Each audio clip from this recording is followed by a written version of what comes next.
Hello students, आज आम आलोचना करवा केंद्र कार्यपालिका। देख पिला माने भारत एक संघीय राष्ट्र किंतु संविधान रे भारत एक राज्य मानकर समष्टि बा यूनियन ऑफ स्टेट्स भाव में वर्णित होइछि। ताले पिला माने भारत एक संघीय राष्ट्र काहाकू कुआ जाय तुम माने जानिछ कि? ताले आमे चलो अबे देखिबा जे संघीय राष्ट्र काहाकू कुआ जाय। आमर आधुनिक राष्ट्रगुड़ी को साधारणतः दुई भाग में विभक्त करा जायछि। आम राष्ट्र व्यवस्था को केते भाग विभक्त करा जायछि? आधुनिक राष्ट्र व्यवस्था को दुई भाग में। गोटे हैला ऐकिक राष्ट्र, अन्यटी हैला संघीय राष्ट्र। तो पिला माने जानि पारलो आधुनिक राष्ट्र गुडी हम केते भाग विभक्त करा जायछि? दुई भाग में। गोटे है संघीय राष्ट्र आ गोटे है ऐकिक राष्ट्र। ताल चलो आम देखा ऐकिक राष्ट्र काहाकू कुहा जाए।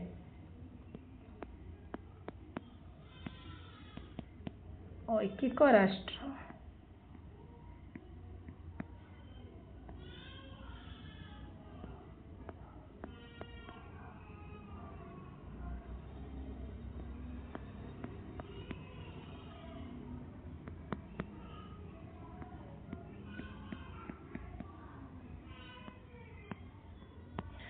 आम देखिले ऐकिक राष्ट्र आम क्या कहवा जो राष्ट्र रे केवल गोटे सरकार बा केंद्र सरकार, जो राष्ट्र रे केवल गोटे सरकार देखा जाए बा केंद्र सरकार देखा जाए ताको आम कौन कहवा? ऐकिक राष्ट्र कहवा। जो राष्ट्रर समस्त क्षमता केवल केंद्र हाथ में ही न्यस्त थाए ताको आम ऐकिक राष्ट्र बोली कहिताऊ। राष्ट्र जो कार्य पई कौन निष्पत्ति नियाजिबो, राष्ट्रर आईन प्रणयन पाखरु आरंभ करी राष्ट्रर समस्त प्रकार क्षमता का हाथ रे थाए? केंद्र हाथ रे। ताले बुझी पाइले पिला माने आमे जानिले जे आधुनिक राष्ट्र को हमर दुई भाग रे विभक्त करा जायछि। गोटे होउछि कोन ऐकिक राष्ट्र, अन्यटी होउछि संघीय राष्ट्र। आ ऐकिक राष्ट्र कने आमे कोन बुझिबा जे जेउ राष्ट्रर समस्त क्षमता काहा पाखर न्यस्त थिबो? केंद्र सरकार हाथ रे न्यस्त थिबो। से राष्ट्र पई को कार्य करिबा कथा हेउ, कोन निष्पत्ति निया जिवो बा कोन आईन प्रणयन करा जिवो, से समस्त क्षमता काहा पाखर थाए ना केंद्र सरकार पाखे।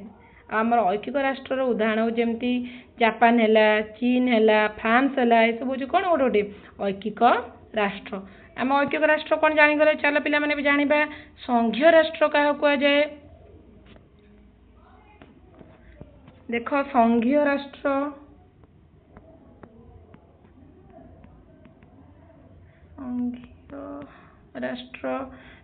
राष्ट्र को साधारणतः आमर कौन संघीय राष्ट्र रे आमर दुई प्रकार सरकार देखा जाए। तार आमे कौन जानले जो राष्ट्र रे दुई प्रकार सरकार देखा जाए आमे ताको कौन कहबा? संघीय राष्ट्र। आमर केंद्र रहिले के केंद्र सरकार आ राज्य रे रहिले राज्य सरकार। ताले आमे जानिले पिला माने संघीय राष्ट्र काहाकू कहबा? जो सरकार रे बा जो राष्ट्रर समस्त क्षमता केंद्र सरकार और राज्य सरकार मध्य रे बांटी दिया जाए ताको आमे कौन कहबा? संघीय राष्ट्र। जो राष्ट्र दुई प्रकार सरकार देखा जाए आ सेमानक मध्य क्षमता कौन होता है? बंटन कर दिया जाए ताको आमे कौन कहले ना संघीय राष्ट्र बोली कहले। जेमती आमर ऑस्ट्रेलिया हैला, भारत, रूसिया ये सब हूँ कौन गोटे गोटे संघीय राष्ट्र। ताले बुझी पारलो पिला माने भारत होउछि हमर कौन एक संघीय राष्ट्र। आमे जानिछे जे हमर आधुनिक राष्ट्र गुडी को साधारणतः दुई भाग रे विभक्त करा जायछि। गोटे होउछि संघीय राष्ट्र आ गोटे होउछि कोन ऐकिक राष्ट्र। ताले आमे जाने ऐकिक राष्ट्र होउछि सीए जे राष्ट्र समस्त क्षमता केवल केंद्र सरकार हाथ रे थाए। से देश पई कोन कार्य करा जिवो, केमते आईन प्रणयन करा जिवो, कोन करा जिवो सब किछि किए बुझिथांदे ना केंद्र सरकार। आ जाने कोन संघीय राष्ट्र आम क्या कहवा जो दुई प्रकार सरकार देखा जाए आ राष्ट्र समस्त क्षमता से दुई सरकार मध्य कौन कराए बांटी दि जाए आम कौन कही था? संघीय राष्ट्र। तो भारत हूँ कौन एक संघीय राष्ट्र किंतु सेठारे कही जे भारत हूँ आम संघीय राष्ट्र किंतु आम जो संविधान रही पिला माने से संविधान रे कोउठी भी वर्णना करा जाइनी बा कौन जे भारत एक संघीय राष्ट्र। सेठारे कौन कह जायछि जे आम संविधान रे भारत एक राज्य मानकर समष्टि वर्णना कर ताले आम संविधान कौन कहुई आम भारत हूँ एक राज्य मानकर समष्टि। ताले पिला माने तुमे जानिछ कि आम भारत केतोटी राज्यर समष्टि? देख पिला माने तुम बही दे 29 राज्य 7टी केन्द्र शासित अंचल, किंतु वर्तमान तुमर 28टी राज्य और 8टी केन्द्र शासित अंचल रही। ताले केमिति आमे देख से विषय टिके जानिबा। वर्तमान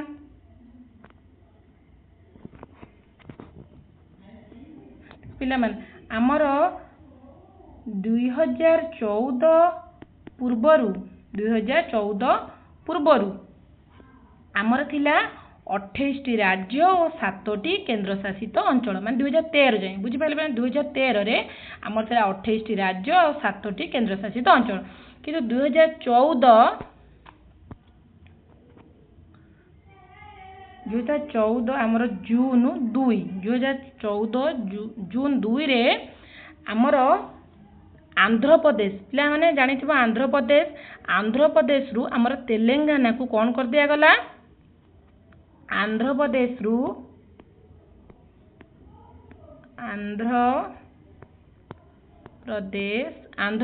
आमर तेलंगाना को अलग कर दिया गला। आंध्र प्रदेश तेलंगाना को अलग करा जाई ताहाकू 29तम राज्य रूपे घोषणा कर दिया गला। ताले आमर 29तम राज्य होला किए ना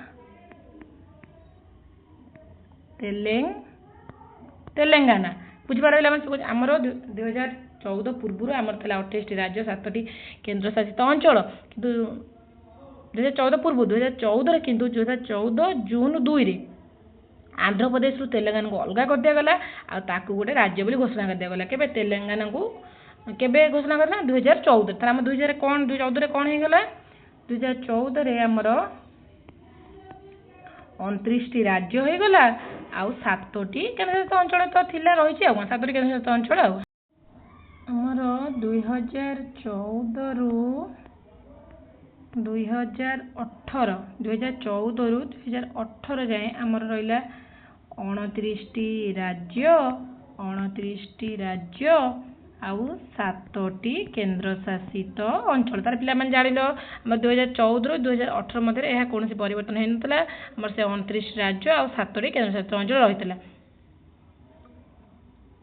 2018 जाए हैला। ताल देखिया बर्तन ए 2019 रे 2019 देख पिला माने मन रहिला 2018 जे हमर केतोटी राज्य रहला ना 29टी राज्य आउ 7टी केन्द्रशासित अंचल। कि 2019 रे आम कौन है ना जम्मू काश्मीर आमर कौन थिला पिला माने आगुरु गोटे राज्य थिला हैला, किंतु 2018 जाए 2019 रे जो जम्मू काश्मीर 2019 31 अक्टोबर है 31 अक्टोबर 2019 रे ए जम्मू काश्मीर 370 धारा को उच्छेद कर दिया गला। जम्मू काश्मीर कौन कर दिया गला? 370 धारा को रिमूव कर दिया गला, जहा फल रे जम्मू काश्मीर आउ कौन रहिलानी आउ एक राज्य होई रहिला नहीं।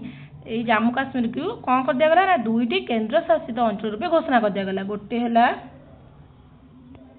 जम्मू, गोटे हैला जम्मू काश्मीर आउ अन्यटी हैला लद्दाख। ताले बुझी पाइले पिला माने आमर 2014 रु 2018 मध्य कौन परिवर्तन होता से 29 राज्य 7टी केन्द्रशासित अंचल था, किंतु 2019 रे 19 अक्टोबर 31 तारिख रे आमर कौन कर दिया गला ना जम्मू काश्मीर पूर्व 370 धारा को उच्छेद कर दिया गला, जहा फल रे जम्मू काश्मीर राज्य न रही आमर 2टी केन्द्रशासित अंचल रूपे कौन है घोषणा कर दिया गला। गोटे है जम्मू काश्मीर अन्यटी है लद्दाख। ताले आम पिला पूर्व केतोटी जानते 18 रे 29 राज्य थे आमर, किंतु आम देखिले 19 रे आम जम्मू काश्मीर से 29 राज्य मतलब थिला गोटे राज्य, से जम्मू काश्मीर कौन कर दिया गला राज्य घोषणा रहा राज्य तो केन्द्रशासित अंचल घोषणा कर दिया गला। आम राज्य कौन है गोटे कमिगला थिला 29टी। 2019 आम केतोटी राज्य हो पिला माने गोटे कमिगले रहे केते हो ना 28टी राज्य। ताले आम 2019 रे केतोटी राज्य 28टी राज्य।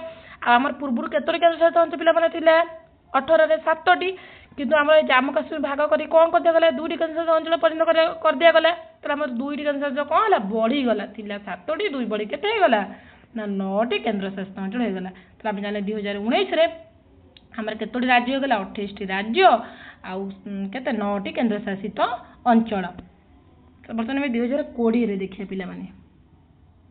2020 ଆମର ସେ କ'ଣ 28ଟି ରାଜ୍ୟ ରହିଲା ହେଲା ପିଲାମାନେ। 2020 ଆମର 28ଟି ରାଜ୍ୟ ରହିଲା, କିନ୍ତୁ ଆମର ଯେଉଁ କେନ୍ଦ୍ରଶାସିତ ଅଞ୍ଚଳ ଥିଲା କେତୋଟି 9ଟି।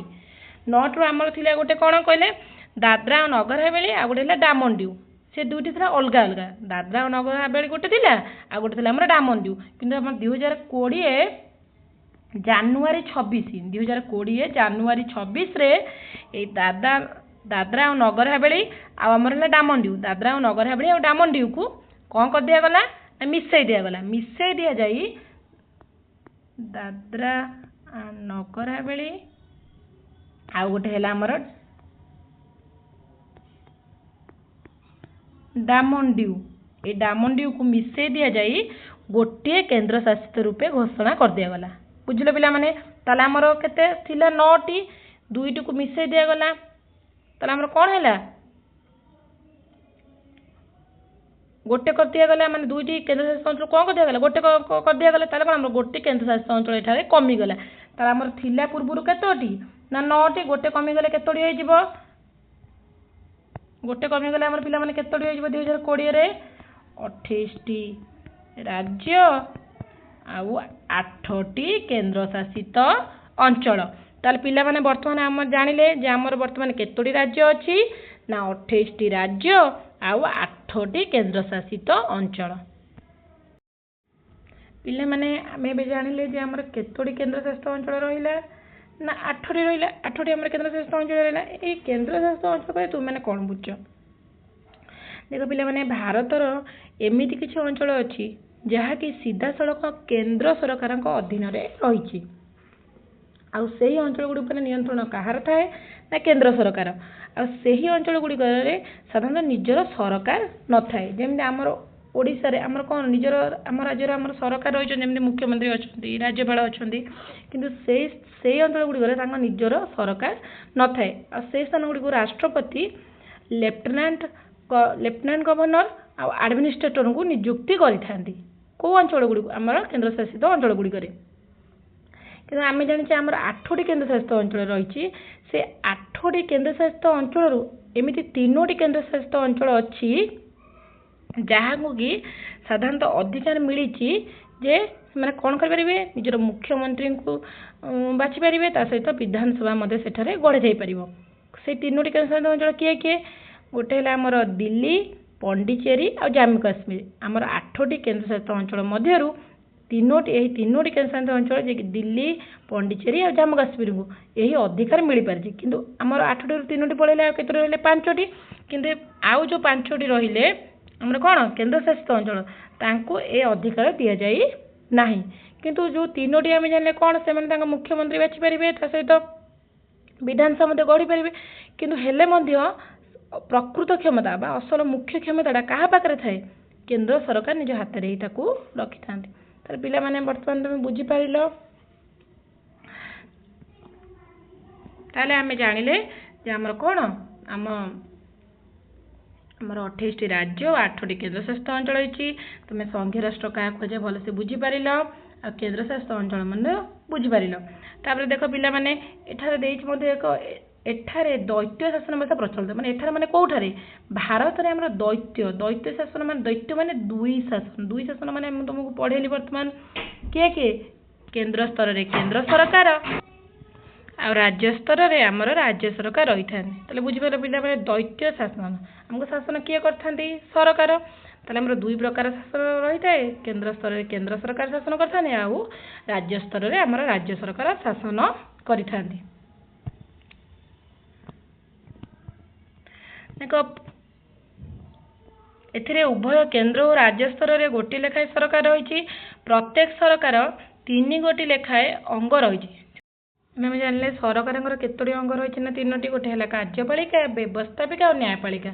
ଦେଖ ପିଲାମାନେ, ବ୍ୟବସ୍ଥାପିକା କହିଲେ ଯେ ଆଇନ ବନାଏ,